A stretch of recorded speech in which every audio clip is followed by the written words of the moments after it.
Some men walk into a room and demand attention. Others try to disappear into the paintwork. When two arrogant black belt brothers decided to use the quiet mechanic fixing their dojo's radiator as a heavy bag, they didn't realize they had just cornered a ghost. This is how the illusion broke. Cole didn't care about the smell of sweat. He was used to worse. He was used to the smell of burning diesel, the copper tang of old blood, and the ozone scent that hung in the air after a flashbang cleared a compound. Comparatively, the faint odor of damp canvas and industrial floor cleaner inside Summit Grappling was practically sterile. It was 9:30 on a Tuesday night. The strip mall was a graveyard of dark storefronts, save for the neon red glow spilling through the dojo's front windows. Cole knelt beside a massive commercial HVAC unit in the back corner of the mat space, a flashlight clenched between his teeth. His hands were a map of pale scars and deep-set grease, the kind of grime that no amount of pumice soap could scrub away. He liked the grease. It was honest. It meant he'd fixed something broken, rather than breaking something whole. He reached into the housing with a socket wrench, feeling blindly for the stripped bolt he knew was hiding behind the blower motor. The metal was freezing. Outside, a bitter November wind was rattling the aluminum siding of the building, which was exactly why the dojo owner had called him in a panic 3 hours ago. The heat was dead, and the morning jiu-jitsu classes were going to freeze on the mats. Cole gave the wrench a sharp jerk.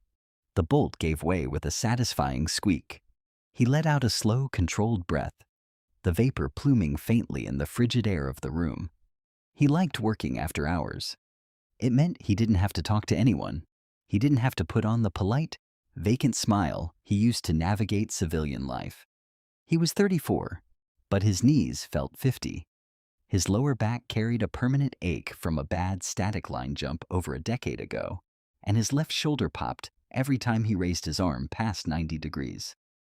The military had taken the best parts of his cartilage and his sleep schedule, leaving him with an honorable discharge, a pension that barely covered rent, and a desperate need for quiet. So he fixed air conditioners. He fixed transmissions. He kept his head down. Behind him, the vast expanse of the dojo stretched out under harsh fluorescent lights. 2,000 square feet of pristine gray puzzle mats, a row of heavy bags hanging from heavy-duty steel chains, mirrors lining the far wall, reflecting the empty room back at itself. It was a place designed for violence, packaged and sold to suburban professionals who wanted to sweat out their stress before sitting in a cubicle. Cole wiped a smear of black oil from his forehead with the back of his forearm. He hated mirrors. He avoided looking at them. When he did, he didn't see the mechanic in the faded Carhartt jacket. He saw the dust of Helmand Province. He saw the empty bunks. Just the igniter switch, he mumbled to himself, tossing the bad part into his canvas tool bag. It clanked against a pair of heavy pliers. Swap it, test it, go home, feed the dog. He reached into his jacket pocket for the replacement part. He was almost done. Another 20 minutes and he could lock the door behind him, climb into his beat-up Ford Ranger, and fade back into the background noise of the city. Then the heavy glass front door of the dojo swung open, slamming against the stop with a sharp, echoing crack. Cole flinched. It was a microscopic movement, a slight tightening of his shoulders, a shift in his weight off his knees and onto the balls of his feet. His hand paused inside his jacket pocket. He didn't turn around. He didn't need to. His ears tuned into the frequency of the intrusion. 2 voices, loud, brash, the heavy, squeaking thud of expensive athletic shoes on the hardwood entryway. "I'm telling you, the guy's guard is a joke," one voice echoed, bouncing off the mirrored walls. "I passed it 3 times. He's slow." "He's not slow, Trent. He's just old," the second voice replied, a slightly higher pitch laced with an easy, practiced arrogance. "You shouldn't be proud of sweeping a guy who does taxes for a living." Cole kept his eyes on the HVAC wires, but his mind had already mapped the room. The entrance was 50 feet behind him at his 6 o'clock. There was a side exit door, 15 feet to his left at his 9 o'clock. His tool bag was heavy enough to swing, But the primary weapon was distance. He forcefully dialed down his heart rate, pushing the sudden spike of adrenaline back into the dark corner of his chest. Just guys. Just civilian guys. He went back to stripping the wire. Footsteps moved off the hardwood and onto the mats. Bare feet now, slap, slap, slap. Cole finally glanced over his shoulder. Trent and Logan. He didn't know their names yet, but he knew their type. They were carbon copies of every privileged, aggressive kid who had ever washed out of basic training because they couldn't handle someone else holding the authority. Trent was the older one, maybe 25. He was built like a fire hydrant, thick neck, wide shoulders, sporting a prominent cauliflower ear that he wore like a badge of honor. He wore a tight, rash guard that left nothing to the imagination. Logan was leaner, younger, with perfectly styled hair, even as he prepared to sweat. They were brothers. It was obvious in the jawline and the shared, sneering curve of their mouths. "Yo, what's going on back here?" Trent barked, stopping about 20 feet from Cole. He put his hands on his hips, his chest puffed out. Cole didn't stop working.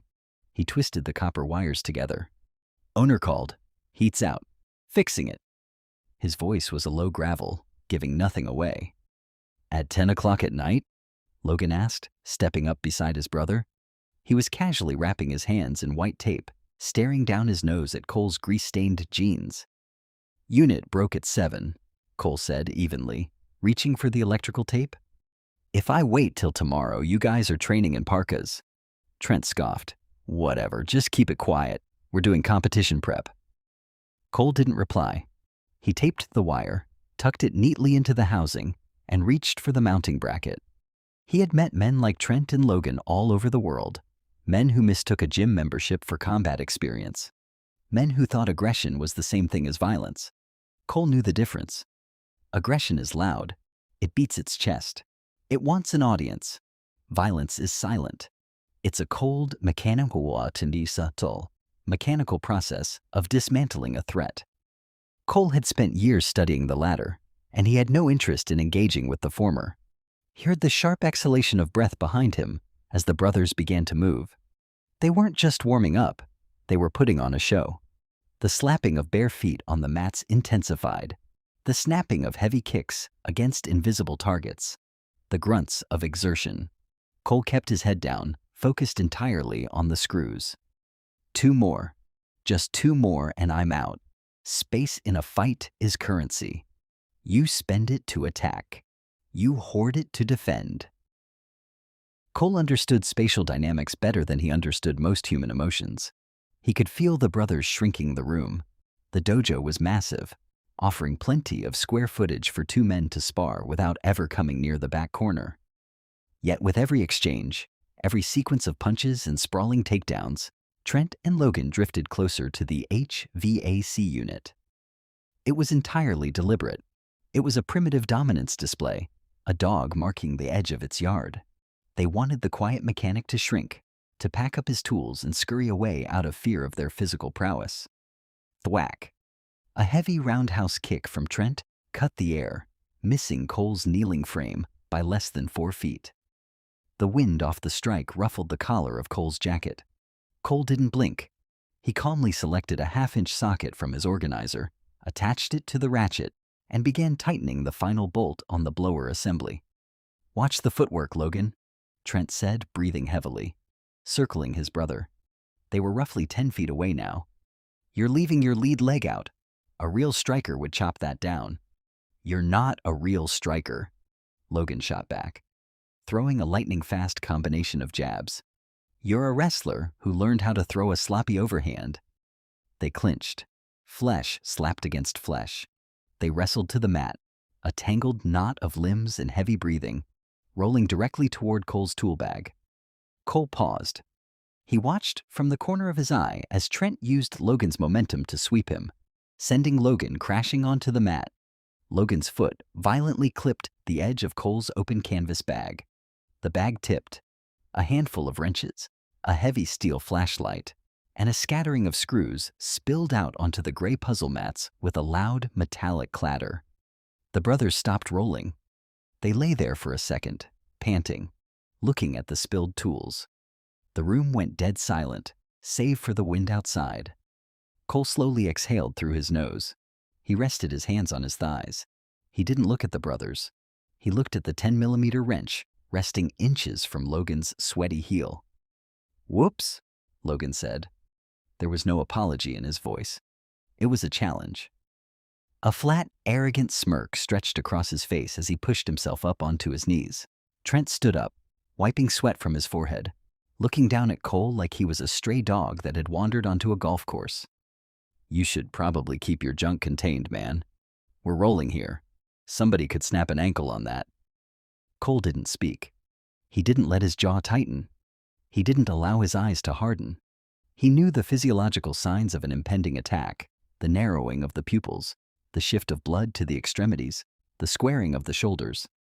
If he showed them any of that, he would give them the friction they were begging for. Instead, he moved like an old man. He shifted his weight, his bad knee, giving a faint, audible pop.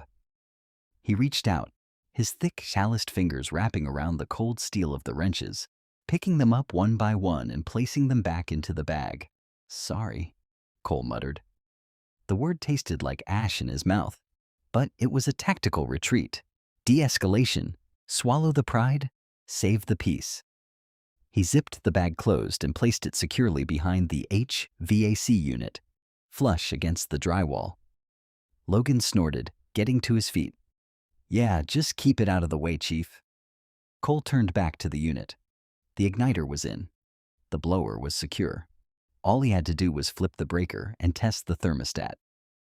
He stood up, towering slightly, though his posture remained slouched, minimizing his true height.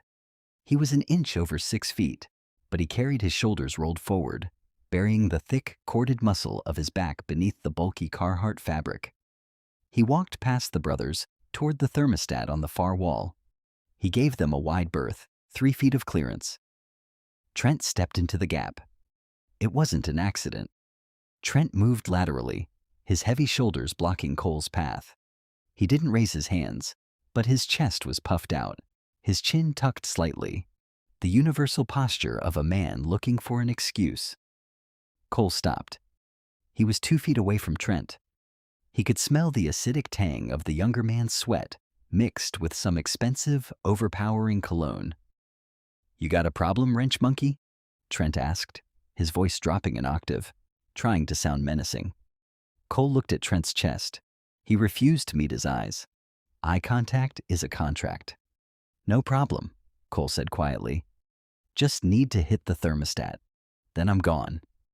"You're tracking dirt on the mats," Logan chimed in from the side, moving to Cole's right flank. Cole looked down. His work boots were scuffed and stained with oil, but they were dry. He hadn't left a single mark on the gray foam.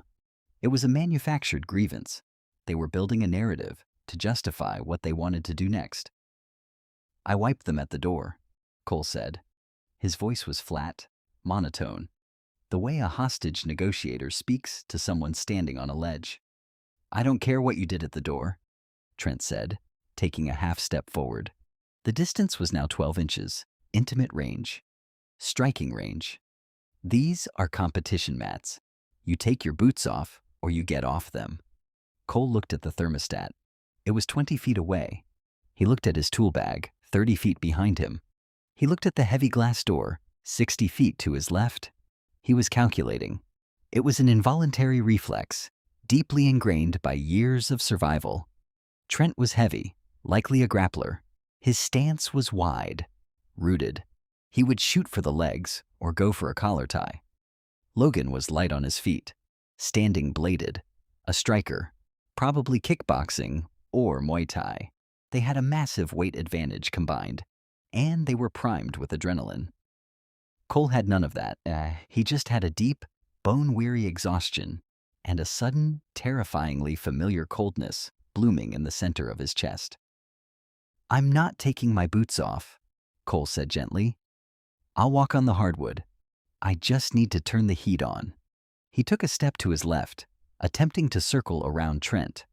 Trent mirrored him, stepping into his path again, this time raising a heavy hand and planting it squarely in the center of Cole's chest.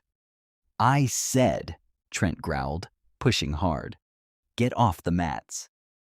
The push was meant to send Cole stumbling backward. It was meant to unbalance him, to make him look foolish. Cole didn't move.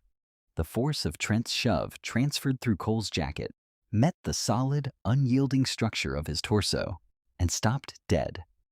Cole hadn't braced himself. He had simply absorbed the kinetic energy, dropping his center of gravity a fraction of an inch, his feet rooting into the floor like old oak. Trent's eyes widened slightly. The confusion was brief, but Cole saw it.